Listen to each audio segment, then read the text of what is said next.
آقای فلانی من 20 سال دارم اینجا کار میکنم، 30 تا مدیر اومدن و رفتن، من به شما میگم که تا آخر هفته شما بیشتر اینجا نخواهید بود و دوباره ما برمیگردیم به روال قبل. طی تایید همه بزرگان این صنعت مهمترین موضوع توی صنعت رستورانداری مشتریه.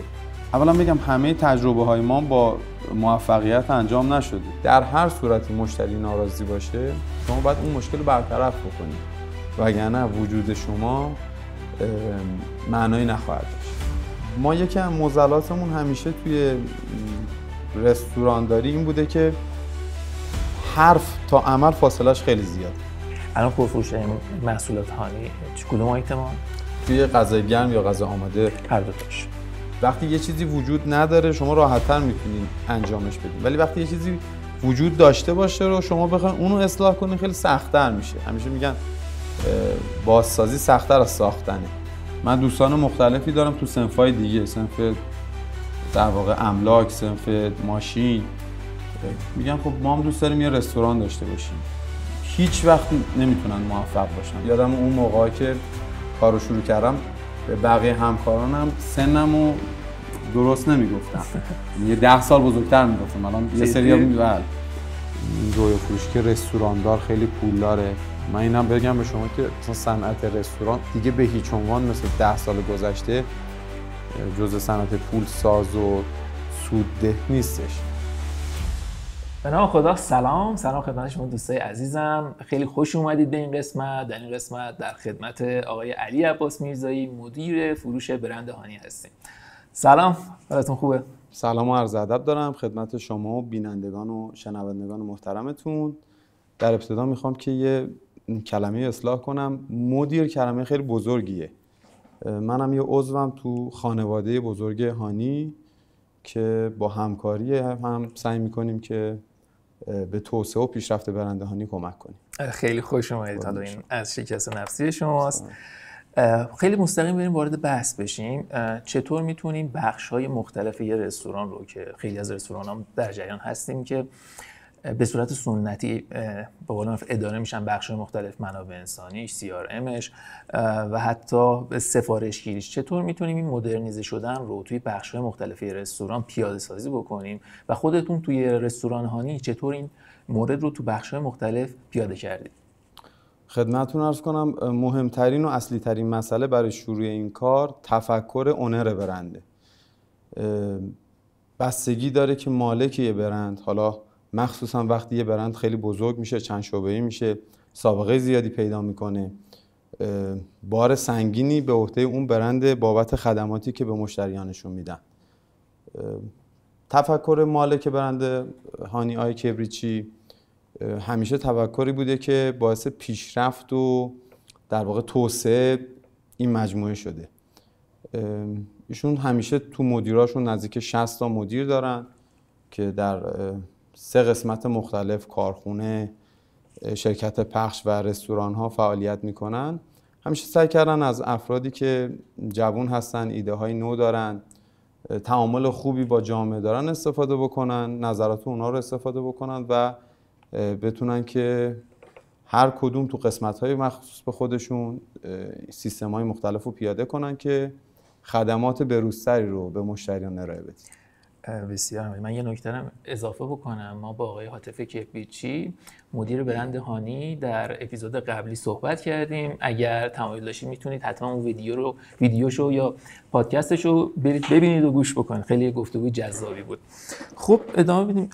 حدوداً هانی چند تا مشتری در روز داره؟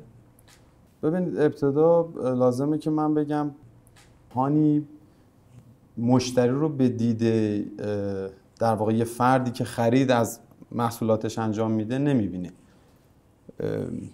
تفکر برند هانی اینه که مشتری اولویت اصلیشه. اینم فقط یه شعار نیست. ما تو باشگاه مشتریان هانی بالغ بر 2 میلیون یوزر فعال داریم، مشتری فعال داریم و هر وقت که شعبه جدیدی رو میزنیم تمام اون ارزش و اعتبار برند ما مشتریانی هستن که سالیان سال به برند هانی وفادارن و باعث افتخار ما که بهشون خدمات میدیم. تو بخش‌های مختلف هانی از چه ابزارهایی استفاده کردید که این مدرنیزه شدن رو توی سیستم هانی، توی مجموعه هانی هم اعمال بکنید؟ خدمتتون عرض کنم من یه 10 سالی هستش که الان تو مجموعه هانی فعالیت دارم. این سال به سال با توجه به پیشرفت تکنولوژی متفاوت شده. ما یه زمانی توی رستوران یه سری برگه طراحی کرده بودیم که یه سری سوالای نظرسنجی بود، اینا رو به مشتریان میدادیم، مشتری‌ها پاسخ میدادن. مشتری دلیوریمون رو با همون برگه ها تو آچار در واقع پرسنل تماس میگرفتن، صحبت میکردن. خب الان دیگه به این شکل نیست، اصلا نمیشه این شکلی هم کار کرد، هم به خاطر حجم کار، هم به خاطر کیفیت کار، هم به خاطر گزارش‌هایی که تأثیرش خیلی بیشتره به نسبت گذشته، هم لحاظ کیفی هم کمی. ما الان از نرم افزارهای CRM استفاده میکنیم، از پشتیبانی آنلاین سایتمون استفاده میکنیم که با مشتری مستقیما از ساعت 9 صبح تا 10 شب به صورت فعال ارتباط دارن و امثال این موارد. من میدونم که هانی یک کال سنتر قوی هم داره اگر اشتباه نکنم. اون فرایند کال سنتر به چه شکله؟ چه تعداد افرادی هستن و چه کاری میکنن اصلا اونجا؟ عرض کردم اول صحبتم هم خدمت شما، همه اینا برمیگرده به تفکر مالک برند. اکثر این کارا توی خارج از کشور انجام شده، تست شده، ولی خب تو ایران خیلی از اینا هنوز جدیده. باشگاه مشتریان، CRM، کال سنتر. جناب کبریچی همیشه به این اعتقاد داشتن که باید کارا رو امتحان کرد، آزمون و خطا کرد، حتی اگر که با شکست مواجه بشه، و لطف کردن همیشه اعتماد داشتن، این بسته رو فراهم کردن که ما هم بتونیم کال سنتر هانی رو راه اندازی کنیم. کال سنتر هانی علت این که در واقع راه اندازیش انجام شد این بودش که ما 8 تا شعبه‌مون از 8 شعبه هر کدومش جداگونه سفارشات تلفنی و حالا اینترنتی تایید میشد و ارسال میشد برای مشتریان. ما یه تعداد خیلی زیادی میسکال داشتیم، تماس‌های از دست رفته داشتیم، کیفیت تماسامون رو نمیتونستیم چک بکنیم و موارد دیگه. این نیاز مثل همه کارهای پروژه‌ای که انجام میشه، اول یه نیازی وجود داره، بعد بر اساس اون نیاز پروژه تعریف میشه و آغاز میشه. که ما کال سنتر هانی رو با شماره 5 رقمی شروع کردیم، ولی خب خیلی باگ، خیلی ایراد، اشکال داشت که تو طول کار تونستیم اونا رو کم کم رفع بکنیم و الان تمامی شعبمون از یه جا در واقع مرکز تماس انجام میشه و به مشتریامون خدمات داده میشه. ولی در کل کال سنتر به این شکل نیستش که فقط از دید عمومی این باشه که یه شماره 5 رقمی و یه سفارش گرفته میشه. ما تیم CRMمون هم همونجا مستقر هست، در واقع پشتیبانی فروش آنلاینمون هم اونجا مستقر هست و همه اینا توسط پرسنلمون با آموزشایی که دیدن انجام میشه و این کمک میکنه که مدیرانمون گزارشات بهتری نسبت به عملکرد هر شعبه داشته باشه. بسیار عالی. بریم یه مقدار تخصصی تر در مورد CRM و حالا بخش مختلفی که هست صحبت بکنیم. اصلا CRM چیه و چه کمکی میتونه به یه رستوران بکنه؟ یه سری تعریف‌های کتابی و دانشگاهی داره، یه سری تعریف‌های عملی هم داره. ما یکی از معضلاتمون همیشه توی رستورانداری این بوده که حرف تا عمل فاصلهش خیلی زیاده. یعنی مشاوره ها در واقع حالا افراد مختلف میان یه سری صحبت ها میکنن، یه سری پروژه ها تعریف میکنن، ولی میگم یا تو تاریخ انجام اون کار به مشکل میخوریم یا کسی که میخواد اون کار رو انجام بده هماهنگی لازم رو با افراد درون سازمان نمیتونه انجام بده، اون تطبیق رو نمیتونه انجام بده. نیاز CRM در واقع تو یه جمله ساده بخوام بگم ارتباط موثر با مشتریه. به جد میتونم بگم که تو این 10 سال به این نتیجه رسیدم در 80% موارد مشتری دقیقاً نکته درستی رو اشاره میکنه در رابطه با مشکلی که توی اون خدماتی که گرفته و بیانش کرده. اون 20% هم یه خطاییه که شما همیشه میتونید داشته باشید، چون یه سری چیزا سلیقه‌ایه، ولی شما میتونید 80% رو ببینید و از اون استفاده بکنید. خب برای اینکه شما ارتباط با مشتری داشته باشین، مخصوصا رستوران‌های زنجیره‌ای، احتیاج به یه نرم افزار هست، احتیاج به یه سری پرسنل هست که آموزش ببینن، با مشتریان شما ارتباط داشته باشن، بعدش احتیاج به یه سری گزارشات هست که از اون در واقع نظرات در بیاد و انتقال اونا به سیستم شما به هر قسمت، حالا قسمت مالی، قسمت منابع انسانی، قسمت تولید، هر کدوم از اینا باید گزارشاتون جداگونه داده بشه و بررسی بشه و ماه به ماه اینا مشکلات بتونه برطرف بشه یا بهتر بشه راندمان کاری. این ماهیت CRM. با توجه به مطالبی که گفتید، CRM چه کمکی میتونه که ما علاوه بر حفظ مشتری، جذب مشتری هم داشته باشیم؟ مثالی بوده که تو خاطرتون مونده باشه که با این CRM کمک کرده که این اتفاق بیفته؟ بله، خدمتتون عرض کنم، شما وقتی یه رستوران دارید، یه شعبه است، خودتون تو اون رستوران حضور دارید، با مشتری ارتباط دارین، ولی وقتی تعداد شعبهاتون زیاد میشه، باید برای هر شعبه یه سری مدیر بذارین، ارتباطتون با مشتری کمتر میشه. عرض کردم خدمتتون در 80% موارد مشتری خیلی به جزئیات اون ایراد کار شما رو میتونه بهتون بگه، ولی این احتیاج به یه سیستم داره. یعنی شما نمیتونید دونه دونه شفاهی از مشتریانتون بپرسین. روند کار ما تو هانی به این شکلی که پس از هر خریدی که مشتری انجام میده یه لینک نظرسنجی برشون ارسال میشه. خب این یه لینکه که توی نرم افزار انجام میشه، خیلی مشتری باز نمیتونه باش ارتباط بگیره. بعد از اینکه نظرسنجی انجام شد، از طرف تیم CRM 24 ساعت بعد با مشتری تماس گرفته میشه که جزئیات بیشتری رو با توضیحاتشون بپرسن از مشتری. خیلی وقتا تشکر میکنن، خیلی وقتا انتقادی هست، خیلی وقتا پیشنهادی هست. اینا تو پروفایل مشتری ثبت میشه. تو پروفایل مشتری مشخصات مختلفی هست، تعداد خریدشون، میانگین سبد خریدشون، آخرین خریدشون و یه سری اطلاعات جانبی دیگه که اینا ثبت میشه، بررسی میشه، به واحد مربوطه، واحد تولید، منابع انسانی، بهداشت و قسمت‌های دیگه انتقال داده میشه طی یه سری گزارشات و برای حل اون مشکلات برنامه‌ریزی میشه. این روند یه روندیه که باعث میشه رستوران‌های زنجیره‌ای راندمان کارشون خیلی بره بالاتر، چون گفتم طی تایید همه بزرگان این صنعت مهمترین موضوع توی صنعت رستورانداری مشتریه. یعنی شما چون دارین یه کار خدماتی انجام میدین، در هر صورتی مشتری ناراضی باشه شما باید اون مشکل رو برطرف بکنید، وگرنه وجود شما معنایی نخواهد داشت. درسته. این CRM کمک میکنه که مثلا بدونیم که کجای کسب و کارمون، کجای رستوران به قولی داره میلنگه و باید اون جایی که داره میلنگه رو درست بکنیم.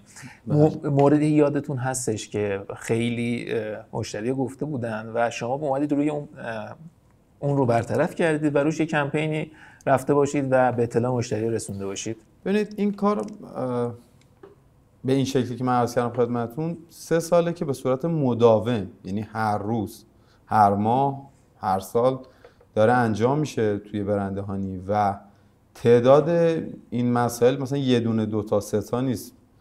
ما تو ماه چند هزار در واقع نظرسنجی داریم که اینا هر کدومشون پیگیری میشه و پس از پیگیری به مشتری اطلاع داده میشه و حالا مثلا هر چی که میتونه باشه، شما از پیدا شدن یه مو توی غذا میتونید در نظر بگیرین تا بسته‌بندی، تا کیفیت گوشت، کیفیت برنج، کیفیت مواد اولیه، تا حتی خدماتی که ما به مشتری میدیم، از صندوقدارمون، پیکمون، کانترکارمون، تمام اینا یه سری گزارش‌های عملکرد دارن که تو حقوقشون هم حتی تاثیر میذاره و اینا چک میشه و باعث میشه که خب خیلی کمک بکنه به سیستم. خیلی ممنون. قطعا پیاده سازی یه سیستم جدید توی یه کسب و کاری که شاید قبلا به صورت سنتی اداره می شده یه سری چالش ها داشته باشه. شما چه چالش هایی داشتید توی هانی و چطور حلشون کردید؟ اولا بگم همه تجربه های ما با موفقیت انجام نشده. دوباره اون برمیگرده به اعتمادی که مالک برند به مدیراش یا در واقع فردی که پروژه‌اشو بهش میسپره داره. ولی خب همه آدما نمیتونن یه کار رو انجام بدن. اولا باید تیم سازی انجام بشه. توی یه برند مهمترین قسمتش تیم سازیه. مثلا شما باید تیم فروش، تیم مارکتینگ، تیم حسابداری، هرچی تیم شما قوی تر باشه برند شما قوی تر میشه. حالا هرچی ارتباط این تیمای کوچیک کوچیک، تیمای مثلا 7-8 نفرتون با هم قوی تر باشه، این زنجیره ارتباطشون قوی تر باشه، شما رشد تصاعدی بهتری دارید. حالا تو زمینه عوض کردن نرم افزار، کال سنتر، باشگاه مشتریان، فروش آنلاین، تفکرات مختلفی وجود داره، اختلاف سلیقه‌های مختلفی هم بین مدیران وجود داره. جا انداختن هر کدوم از اینا برای پرسنل قدیمی خیلی سخته، حتی اگر کارشون آسان‌تر بشه. من خودم تجربه‌ای که داشتم این بوده که خب ما همیشه تلاش می‌کنیم سمت آسان‌سازی کارا پیش بریم، فرایندا رو ساده‌تر بکنیم. خب برای پرسنل هم راحت‌تر میشه، در واقع وظایفی که بعد انجام بدن محدودتر میشه ولی با نظارت بیشتر. ولی همیشه این مقاومت از طرف همه پرسنل وجود داشته، چون تغییر اصولاً سخته. حتی برای خود من این منحصر به یه فرد یا یه مدیر نیستش. مهمترین مطلب اینه که شما بتونید اون سیستمی که میخواین راه اندازی بکنین، مکانیزه بکنید و شخصی سازی بکنید برای برندتون. یعنی هر برند، حالا چه ایرانی باشه چه ایرانی نباشه، یه سری شرایط خاص داره، یه سری سیاست‌های خاص داره، مدیراش یه سری تفکرات خاص داره. شما باید بیاین اون شخصی سازی بکنین که بتونید اون سیستم رو جا بندازید. ما بارها شده یه سری کارها خواستیم بکنیم، به خاطر اینکه نکاتو رعایت نکردیم شخص بنده نتونستم انجام بدم. ولی میگم با حمایت‌های مالک برند همیشه بعد از چند بار آزمون و خطا بالاخره با موفقیت انجام شد و بعدم نتیجهش رو همه دیدن. و وقتی دیگه مثل ساختن یک کشتی میمونه دیگه، وقتی میفته به آب و مسیر خودش رو ادامه میده و دیگه مشکلی ایجاد نمیکنه. تا حالا بوده مثلا مشتری احتمالاً گزارش‌های CRM برای شما میاد و داستان‌های قطعاً در پس هر مشتری هستش و حالا میتونه داستان جالبی باشه یا داستان یه مقدار تراژدیکی باشه، تراژیک البته. و بوده مثلا مشتری اومده باشه گفته باشه که زنگ زده باشه یا پیامی توی همون پرس لاین، توی همون پرسشنامه‌ای که برای مشتری فرستادم، ای بابا این چه غذایی بود، چرا گوشتش اینجوری بود، چرا غذا سرد رسید، و بعدش که پیگیری کرده بود اومده باشه ازتون تشکر کرده باشه یا به قول معروف مشتری ثابتتون هم شده باشه. خدمتتون عرض کنم من تو این 10 سال از ابتدا خودم مدیر شعبه بودم توی هانی، مدیر تک شعبه بودم، خیلی مستقیم ارتباط زیادی رو با مشتریان داشتم. حالا الان یه مقدار کمتر. به دفعات اینا اتفاق افتاده، حالا چه از جانب مشتریا چه از جانب پرسنل، چون شما همیشه باید یه بالانسی بین پرسنل تو مشتریان داشته باشین. به هر حال پرسنلتون، منابع انسانی شما یکی از مهمترین ارکان کار شما، مشتری هم که اصلا اصلی ترین رکن کاره. به دفعات بوده خیلی ها شده که اصلا درست نبوده، یعنی اشتباه بوده نظر مشتری. ولی گفتم در نهایت وظیفه یه رستوران یا مدیر یه رستوران تامین نظر مشتریه. حالا شما خیلی وقتا شده مثلا اصلا یکی خواسته یه غذای اضافی بگیره یا غذای مجانی بگیره یا موارد خیلی مختلف، چون تیپ کاری هانی این شکلیه که با اقشار مختلفی از جامعه در ارتباطه. یعنی فقط با یه قشر خاص، مثلا ما فقط به پزشکا غذا نمیدیم یا مثلا فقط به یه قشر خاص غذا نمیدیم. از همه نوع طیفی این سرویس‌دهی انجام میشه و خب اتفاقای مختلفی هم میفته. مثالای زیادی هم هستش، حالا اگر فرصت بشه تو ادامه عرض می‌کنم. از اونجایی که سایت هانی و شعبه آنلاین هانی به واسطه یه وندور راه اندازی شده و همچنان هم این ارتباط وجود داره، وجود CRM و وجود سایت چه کمکی به فروش آنلاین کرده و این یکپارچگی اینها چطور اتفاق افتاده و این یکپارچگی چه کمکی به هانی کرده؟ درست. من اول باید اینو بگم که تفاوت‌های خیلی زیادی بین تک شعبه و زنجیره‌ای هستش، یعنی از 3 شعبه به بالا. اصلا مدل مدیریت کردن هم حتی عوض میشه، چون حجم کار خیلی بیشتر میشه، نه فقط از لحاظ تعداد پورسیون غذا، حجم کارهایی که باید انجام بشه، هماهنگی‌هایی که باید انجام بشه خیلی بیشتره. هر چی نرم افزارهای بیشتری وجود داشته باشن برای اینکه این یه پارچگی رو ایجاد بکنن، سیستم منفعت بیشتری رو میبره. ولی من لازم اینو بگم که ما وقتی یه چیزی وجود نداره شما راحت‌تر میتونین انجامش بدین، ولی وقتی یه چیزی وجود داشته باشه رو شما بخواید اونو اصلاح کنین خیلی سخت‌تر میشه. همیشه میگن بازسازی سخت‌تر از ساختنه. ما توی هانی دیدیم واقعا نیاز داریم که فروش آنلاین هم داشته باشیم، به خاطر اینکه یه قسمتی از مشتریامون فقط آنلاین سفارش میدن و ارتباطمون با مشتریان میتونه به این شکل باشه. در ابتدا که فروش آنلاین رستورانیمون رو آغاز کردیم که خب این خیلی باعث میشه که هم نیروی انسانی کمتری مصرف بشه، استفاده بشه، هم سریعتر سفارشات گرفته بشه، روی نظم و ارتباط خیلی خوبی بین انبار و تولید اتفاق بیفته.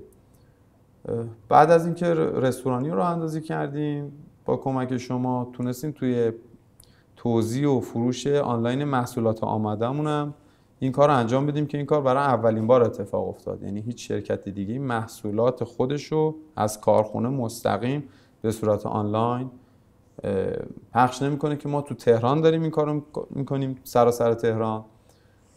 حالا امیدوارم که در آینده تو تمام کشور بتونیم فروش آنلاینمون رو گسترش بدیم. چه ویژگی از وندو پررنگ بوده توی هانی و کمک کرده به هانی؟ پشتیبانی خیلی قوی که داشتن. یعنی من قبل از اینکه با وندو بتونم کار بکنم با شرکت‌های مختلفی صحبت کرده بودیم که کار فروش آنلاینمون و سایتمون رو انجام بدن. خب وقتی جلسه رو میذاشتیم روی کاغذ حتی امکاناتی بهتر از وندو برای ما میذاشتن، ولی مسئله اینه که شما باید بتونید، چون کار نرم افزاری خیلی باگ داره، تو طول روز مشکلات مختلفی میخوره، ولی شما کار قضا اینجوری نیستش که به مشتری بتونید بگین که الان سیستم قطعه یا سفارش شما چاپ نشد. این قابل توجیه نیست برای مشتریان.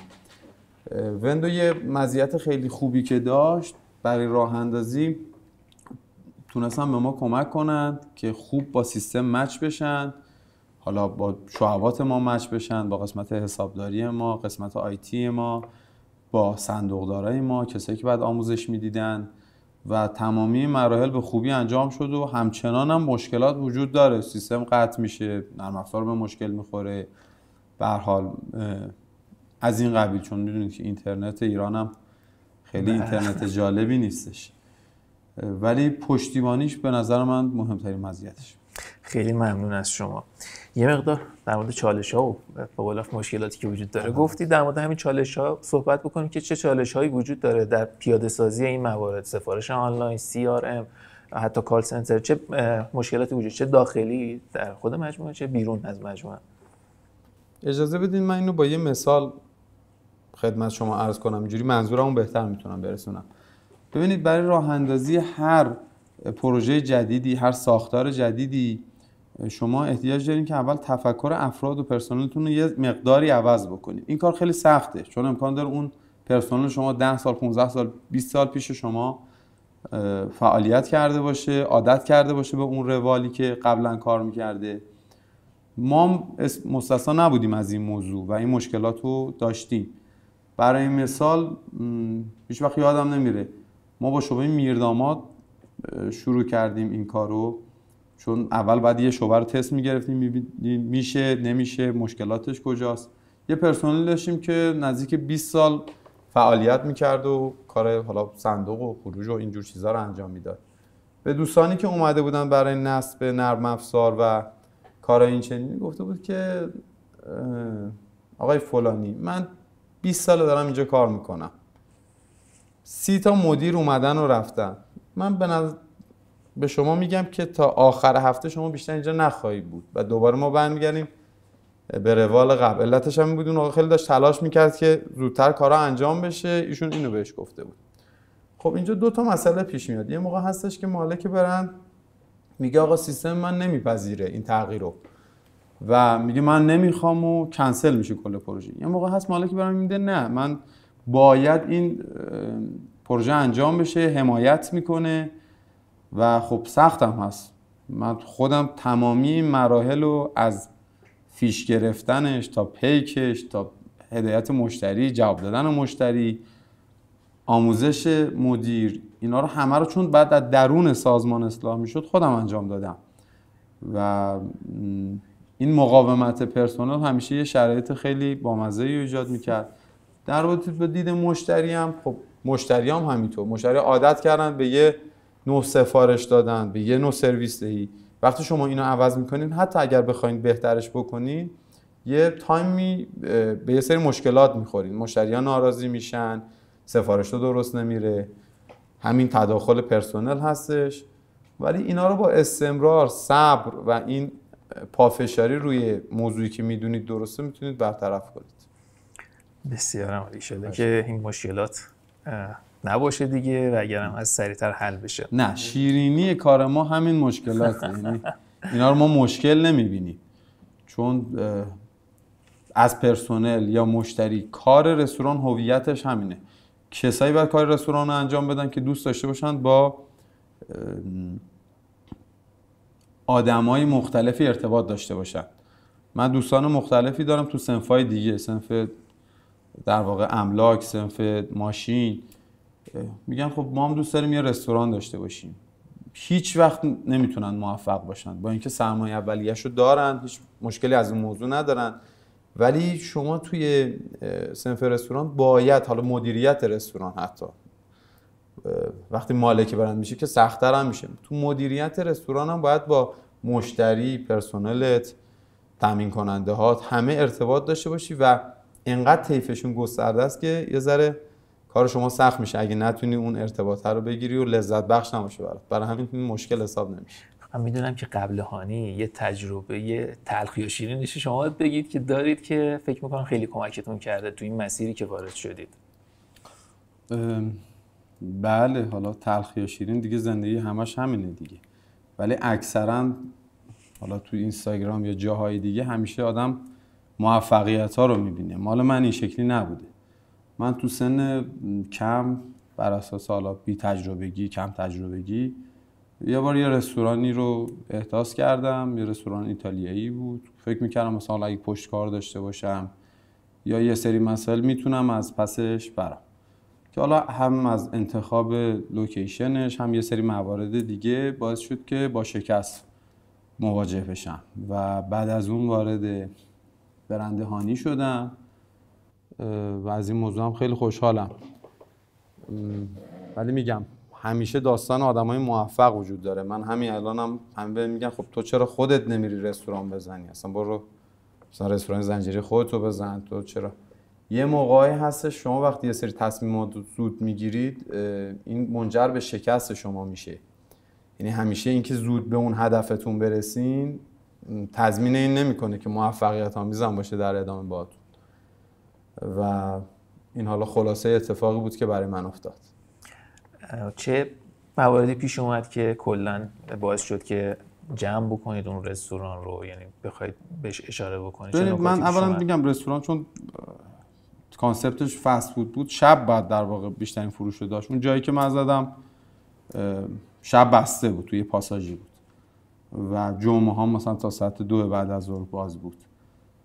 و میگم اینا همه از بی تجربه‌ای بود. شاید اگر اول میرفتم کارو کامل تسلط بهش پیدا میکردم، بعد این کارو انجام میدادم، خیلی شرایط بهتری داشت. برای همین پیشنهادم هم در حد این نصیحت نیست، این تجربه بودی که بر خودم اتفاق افتاده. به همه اینه که اول برن توی کاری 100% تجربه به دست بیارن، خاک اون کارو بخورن، 0 تا 100 رو یاد بگیرن، بعد اگر میخوان کاری رو بکنن انجام بدن. وگرنه الان میشنوم همه میگن آقا ریسک کنید به جوونا، حالا افرادی که موفق ترن. خب ریسک کردن نتیجهش میشه ورشکست شدن. اینم باید بگن، چون میگن 90% ریسک بکنی موفق میشی. 90% ریسک بکنی موفق میشی به شرطی که هم علمشو داشته باشی هم تجربهشو داشته باشی، در کنار اینکه سرمایه اولیه‌اش هم باید داشته باشی. مرسی، خیلی ممنون از قربونشون. نکاتی که گفتید. چند سالگی وارد هانی شدید؟ من تقریبا 21 سالم بود. تو همون 21 سالگی با سمت مدیریت 21-2 سالم بود. بله ولی خب مدیریتی که متوجه شدم خیلی چیزا رو بلد نیستم و کم کم تونستم که یاد بگیرم و قسمت‌های بعدیشو، چون رستوران فقط به یه آشپزخونه یا در واقع یه صندوق خلاصه نمیشه. مثلا اینکه شما سیاست فکریتون رو بتونید درست بکنید که توی سازمان کار بکنید، توی سازمان بزرگ کار کنید، این خودش زمان بره.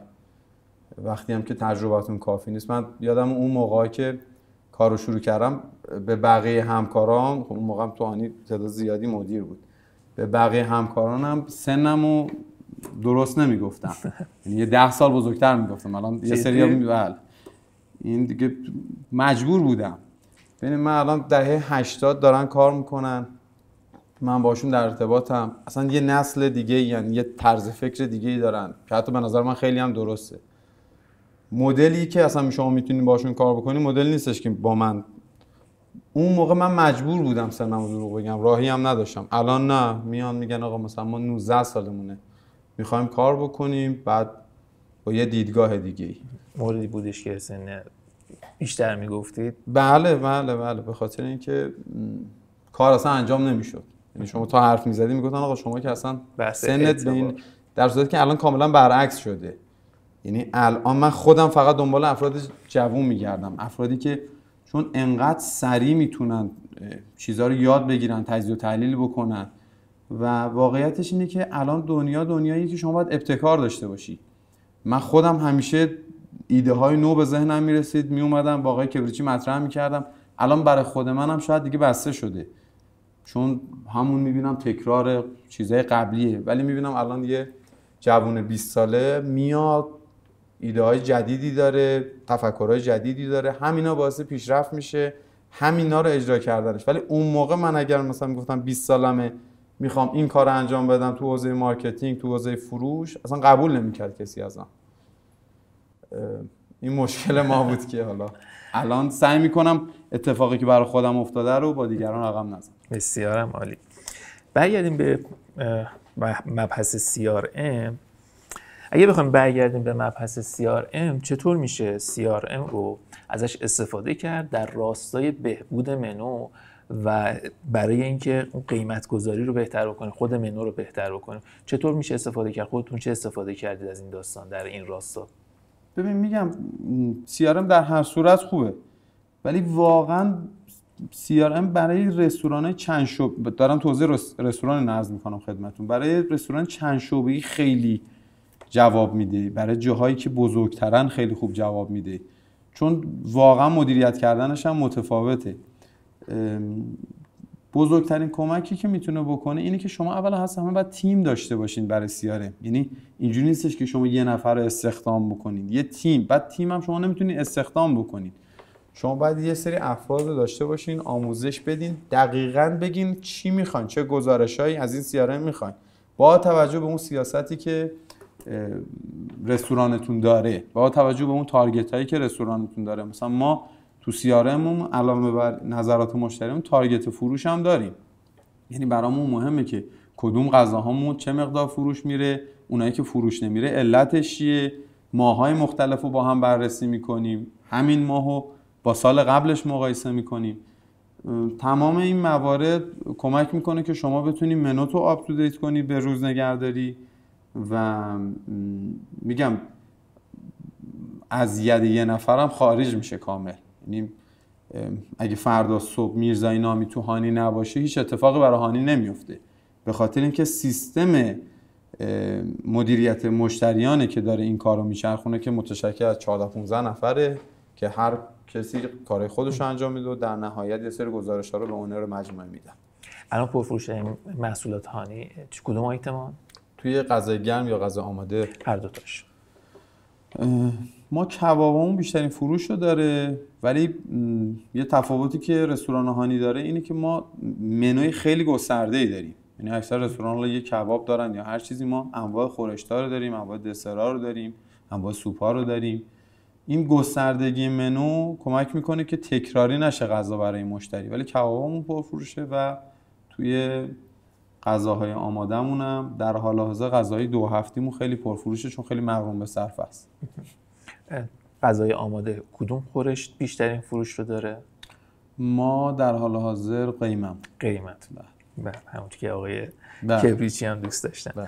خب چه توصیه‌ای به کسایی که میخوان CRM رو تو رستورانشون، تو مجموعهشون پیاده سازی بکنن داریم؟ من خیلی توصیه کردنم جالب نیست، الان همه در حال توصیه کردن به هم دیگه.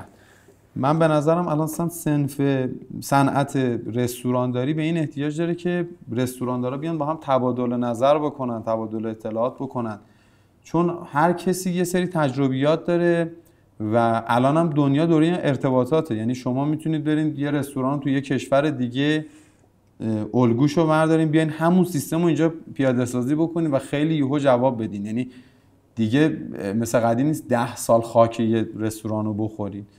واسه همین به نظر من باید بیشتر به هم اطلاعات رد و بدل بکنیم تا بتونیم به یه نتیجه خوبی برسیم. من توصیه‌ای نمیتونم بکنم چون تو اون حد خودمون نمیتونم. بزرگوار سلامت باشید. با توجه به داده‌هایی که از CRM دست آوردید، به نظرتون آینده صنعت غذا و سفارش غذا به کدوم سمت داره میره؟ اینجور که من میبینم تمام رستوران‌های کوچیک کم کم حذف میشن، چون برندهای نوعی میان که نوآوری‌های جدیدی دارن، خدمات بهتری رو ارائه میدن. یه زمانی شما وقتی رقیبی نداشته باشین خب فروش خیلی خوبی هم دارین، ولی اگه برند خیلی خوبی هم باشین، رقیبای جدیدی بیان که خدمات بهتری به مشتریاتون بدن، شما کم کم محو میشین. همونجور که تو صنعت‌های دیگه مثل موبایل و در واقع صنعت‌های دیگه ماشین و اینا بودن که خیلی قدرت‌ها بودن، کارخونه‌های بزرگی بودن، بعد حذف شدن. اینم مستثنا نیست از این موضوع. شما باید از تمام این نرم افزارها به روز استفاده بکنین و همیشه هم سعی کنین اولین نفر باشین که اینا رو استفاده میکنین، ریسکش هم بپذیرین تا بتونین که خدمات بهتری. خیلی ممنون از شما. غذای مورد علاقه خودتون توی مجموعه هانی؟ من لوبیا پلو. لوبیا پلو چه ویژگی داره که مورد علاقه شده؟ خیلی دوست دارم دیگه لوبیا پلو هانی رو خیلی. اگه خودتون غذا بودید چه غذایی بودید؟ والا من اینو از پرسنل پرسیدم، جواب خیلی خوبی نگرفتم. یکی گفت میگو، گفتم چرا میگو؟ گفت چون ترسناکی. حالا نمیدونم، من هم فکر کنم برگ. خب برگ مجلسی. بسیار عالی. الان به طور مستقیم با چند تا نیرو دارید کار میکنید و به صورت مستقیم زیر مجموعه شما هستن؟ ببینید دیگه الان اصلا سیستم مدیریت کردن به این شکل نیستش که مثل قدیم یه دونه مدیر وجود داشته باشه، 20 تا 30 تا نیرو زیر دستش باشن، اون یه چیزی بگه بقیه مثل ربات انجام بدن. ما تو سیستم هانی یه سری فرآیندها تعریف کردیم و تمام پرسنل، هم از مدیر هم از کارگرها و قسمت‌های دیگه باید با هم تعامل داشته باشن. حالا تو این فرآیندهایی که تعریف میشه یه موقعی اختلاف سلیقه وجود داره، یه موقعی در واقع سوال هستش که شرح وظایف هر کسی به چه شکله. اونجا من میتونم ورود پیدا کنم و اون مسئله برطرف بکنم، وگرنه من اصلا خودم هم مدیر شخص خاصی نمیدونم، به خاطر اینکه هم من هم بقیه مدیرا همه با هم بعد در راستای یک اسم، یک برند تلاش بکنیم تا اون برند بتونه موفق باشه، یعنی برند هانی بتونه موفق باشه. و تفاوت مدیریت کردن قبل و الان به این شکلیه. خیلی اختلاف سطح نباید باشه. یکی از موارد خیلی مهم اینه که شما پرسنلتون رو وقتی نگه می‌دارین به ارتقایش، به پیشرفتش هم فکر بکنین، یه راهی رو براش فراهم بکنین. وقتی از صفر میاد سر کار انگیزه داشته باشه که بعد 1 سال، 2 سال، 5 سال جایگاه بهتری رو هم از لحاظ شغلی هم از لحاظ حقوقی و امکانات دریافت بکنه. برای همین بین من و حالا پرسنلی که سفارش تلفن رو میگیره هیچ اختلافی وجود نداره، فقط من حوزه مسئولیتام بیشتره، ایشون مسئولیتاشون کمتره. سالهای آینده وقتی سیستم بزرگتر بشه ایشون میتونن کاری که من انجام بدم و مسئولیتی که من دارم و در واقع انجام بدن و به عهده بگیرن، من یه سری چیزای دیگه.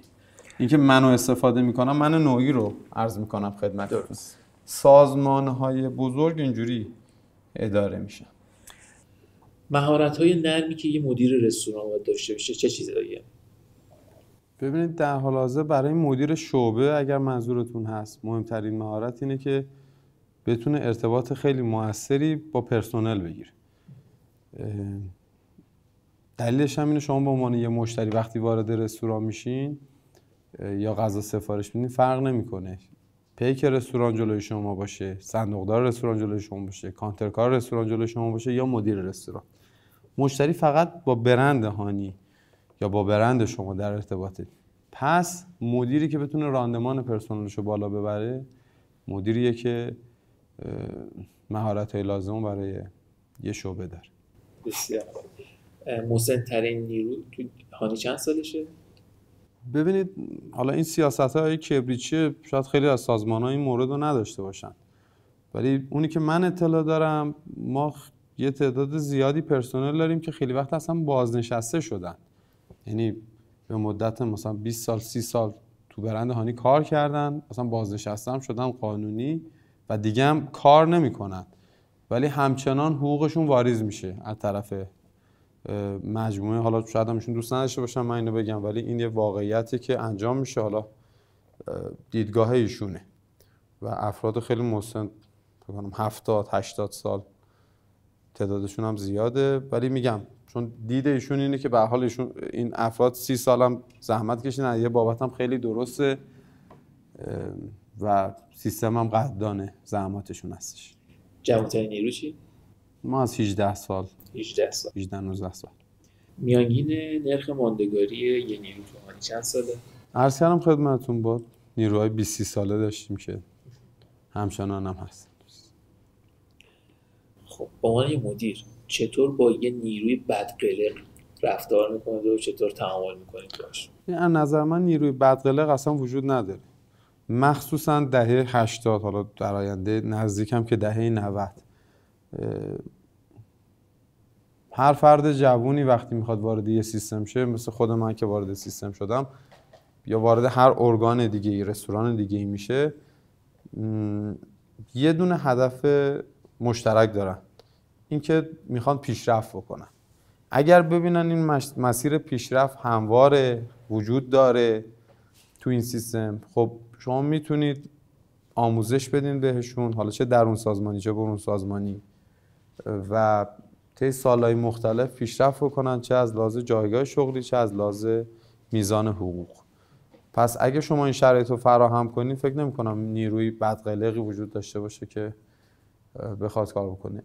اگه منظورتون اینه که در واقع پرسنلی که یه ذره دیدگاه مختلفی دارن، الان من از من زبان منطقه دیگه، ریاضیات دو تا میشه 4 تا، شما توضیح میدین براشون، جلسه میذارین، خواسته هاتون رو میگین، اگر کار بیشتری ازشون میخواین توضیح میدین که چه مزایایی براشون داره و میپذیرن. خیلی ممنون از شما. سوالام تموم شد. اگر نکته‌ای هست که میخواید اضافه بکنید در خدمتتون هستم. خیلی متشکرم از اینکه من قابل دونستین، دعوت کردین. امیدوارم که تونسته باشم کوچکترین کمکی بکنم برای افراد جوونی که دوست دارن وارد صنعت غذا بشن و بدونن که فقط اون چیزایی که توی فضای مجازی میبینن واقعیت صنعت غذا نیست، رستورانداری نیستش. چون من خیلی ها رو به چشم دیدم که وارد این کار شدن، ورشکسته شدن، سرمایه‌شون رو از دست دادن، حالا چند نفری یا وارد شدن به خانوادگی یا تنها، و علتش هم اینه که یه سری‌ها رویا فروشی میکنن دیگه. این رویا فروشی که رستوراندار خیلی پول داره. من اینم بگم به شما که مثلا صنعت رستوران دیگه به هیچ عنوان مثل 10 سال گذشته جزء صنعت پول ساز و سودده نیستش، ولی یه سری علاقه‌مندن که اونا با الان مارجین چقدره؟ مارجین سود باشه سود. بستگی داره، هر رستوران متفاوته، من نمیتونم یه عدد دقیق بگم، بستگی به حجم کاری که دارنه. یعنی میگم هم یه شعبه باشه، اون یه شعبه چقدر باشه و یا چند شعبه‌ای باشه. ولی در نهایت توی بیزنس‌های مختلف الان رستورانداری خیلی سودده نیست. میگم چیزی که من میبینم اینه که آقا شما برو رستوران بزن پولدار میشی. این تفکر میگم خیلی نابود کننده است. برای اینکه از بیرون یه شغل خیلی قشنگیه. اگه میخواین این واقعیت رو واقعا درک کنید، بدونید حرف من شعار نیست یا مبالغه نیست، دور و بر خودتون هر جا که ساکن هستین ببینید چند تا رستوران توی چند سال گذشته تأسیس شده با یه سرمایه اولیه زیاد و بسته شده کمتر از 5 سال. رستورانی موفقی که 15 سال حداقل ماندگاری داشته باشه، یعنی 15 سال کار کرده باشه و تونسته باشه مشتری خودش رو جذب کرده باشه. وگرنه اینکه شما بیاید 2-3 سال رستوران بزنید با اون 2-3 سالش اتفاقی نمیفته، چون رستوران تازه بعد از طی کردن چندین ساله که رو روالش میفته و اون هویت خودش رو پیدا میکنه. خیلی ممنون از شما. قربون شما. سلامت باشین عزیز دل. موفق باشید و همچنین که قبول دعوت کردید. فدای شما. خیلی خوشحال شدم. سلامت باشید.